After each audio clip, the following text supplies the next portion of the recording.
the way that my dad loves my mom. Like in order for him to, because he just loved her, like put her on a pedestal. I need to make sure I look like my mom. I need to look like my mom. I need to act like my mom. I need to try hard to be like her. And she was 5'4". I outgrew her. I was 5'5.5". She was, say, 115 pounds. I outgrew her in high school. All I saw was how much bigger I was than her always, right? We didn't fit into the same pants. She never made me feel bad, but just, oh, shoot, those don't fit you. Here's some different ones was like I'm not my mom. I don't look like my mom. So there was this humongous fear. And my family, I felt like was perfect. Like truly, they were funny. I love, and I felt like I was the one who was always messing up. Were you the youngest? No, I was the second. Okay. I think there's a very high expectation placed on the oldest kids most often. Yeah, sure. Mine there were, right? And I had that high expectation combined with, I was the only girl, so maybe they didn't know how to raise me, but boys were like rinse and repeat, you know? And I couldn't get my dad to be proud of me the way that I wanted, right? So I was constantly trying to look like my mom. I never wanted to be overweight. I never wanted to look a way that wasn't going to be approving to him. Now, the moment, though, that I remember body image sticking out, my parents, as we were younger, would always take us to the gym.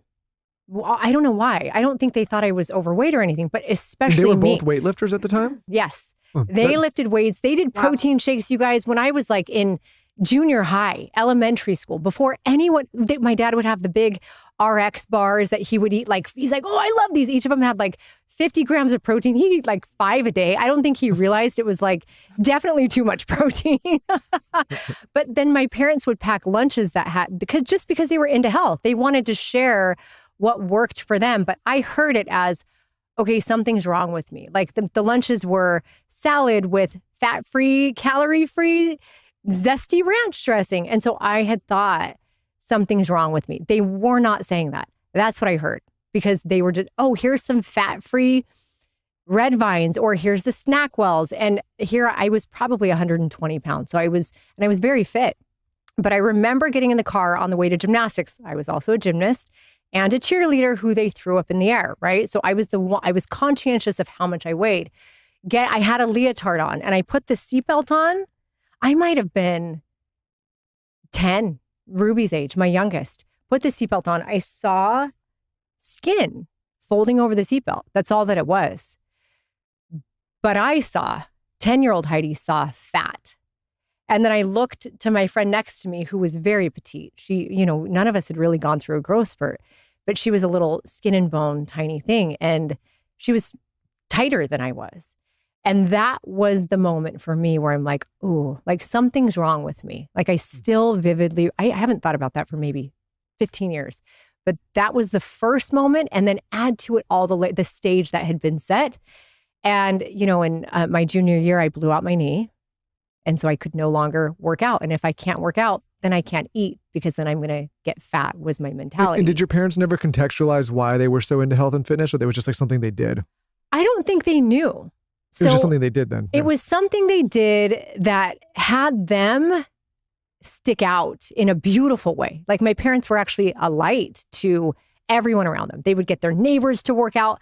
I mean, this was like the 80s. But they never sat you down and said, we did this because we like to feel good and we like to feel healthy. And it's not because like we want to look a certain way, but it's because like they never, like it was just kind of like, this is what we are. Like we're these. I don't think until the day my dad died, I don't think he realized that there was a connection between them going to the gym and me having an eating disorder. Because my dad's story was, what the heck is wrong with her? Like all this stuff. And you are the one who, it's kind of like, what's wrong with you? Truly, it was like because they just didn't understand it. Eating disorders were much more silent in the 90s and early 2000s than they are now.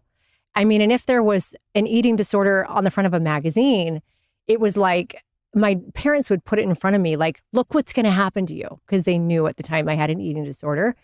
And I then would take it because I was like, okay, that doesn't matter. What matters is that I end up looking the way that you need me to look.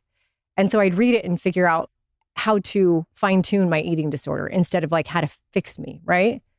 I remember like when we were growing up in high school, there was like websites that you could go to. I had a friend who had an eating disorder, and she would go to these websites and they give you like ED tips. Was there a moment that you remember that your parents noticed that something was wrong? Like how did they start to know? Did you just start losing weight? So I had an eating disorder sophomore and junior year, but it was anorexia. It had not yet turned into bulimia. Blown out ACL, which took me out for like 8 months. Then it really got bad. Between my junior year and my senior year, I had gone from 120, 125 pounds and down to 98, 97 pounds. And I was 5'5.5". So Wow. I had really gotten tiny. I feel like my cheer coach was the one who brought it up to my parents. I don't think my parents knew what had happened, but that led my dad, who was very strong and like, you're going to do whatever the heck I tell you to do kind of a person. I didn't have an opinion as a child, nothing. It was just, you are what I tell you you are. You're going to eat a cheeseburger. And so it wasn't ever like I'm so sorry, what's happening? You know, parents back then were not like parents now, right?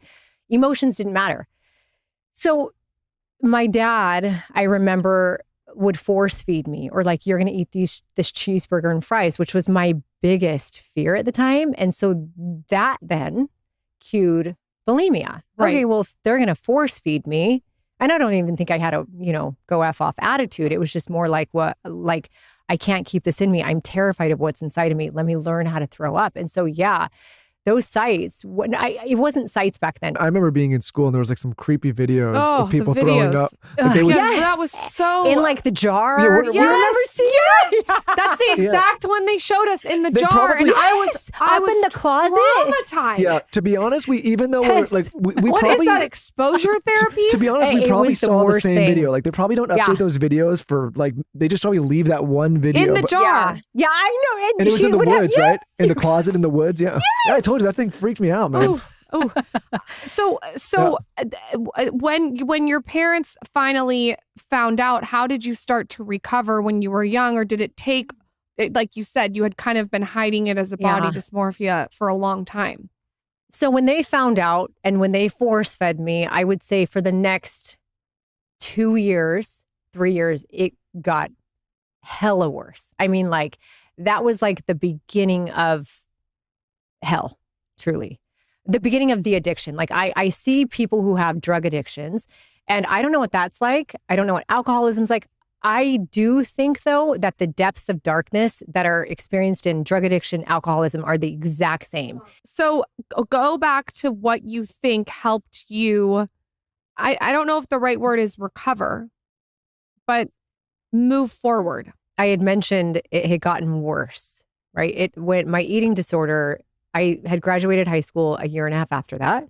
And then I lived on my own, and having been under the rule, I'm going to call it, of a very strong-willed dad and being on my own against his will, right? It was like I had freedom and all of the pain of childhood had hit and college was a disaster. I went from being like a straight A student to ASU, I was like D's and F's. And then it took me moving away to Utah to try and do school with my friend. Like, I think the number one thing for me was living life on my own. You have to kind of experience it. Like I think there's a lot of parents that are like, my daughter is going through this. How can I stop her?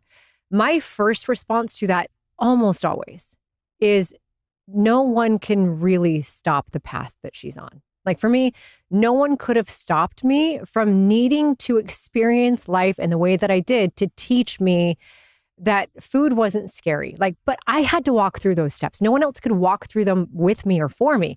I think what made it more difficult and what will always make it more difficult for anyone in the middle of an eating disorder is feeling like the people around them have conditional love for them. Like, if you don't fix yourself, then I'm not going to love you. Like that is like the way that my dad loves my mom. Like in order for him to, because he just loved her, like put her on a pedestal.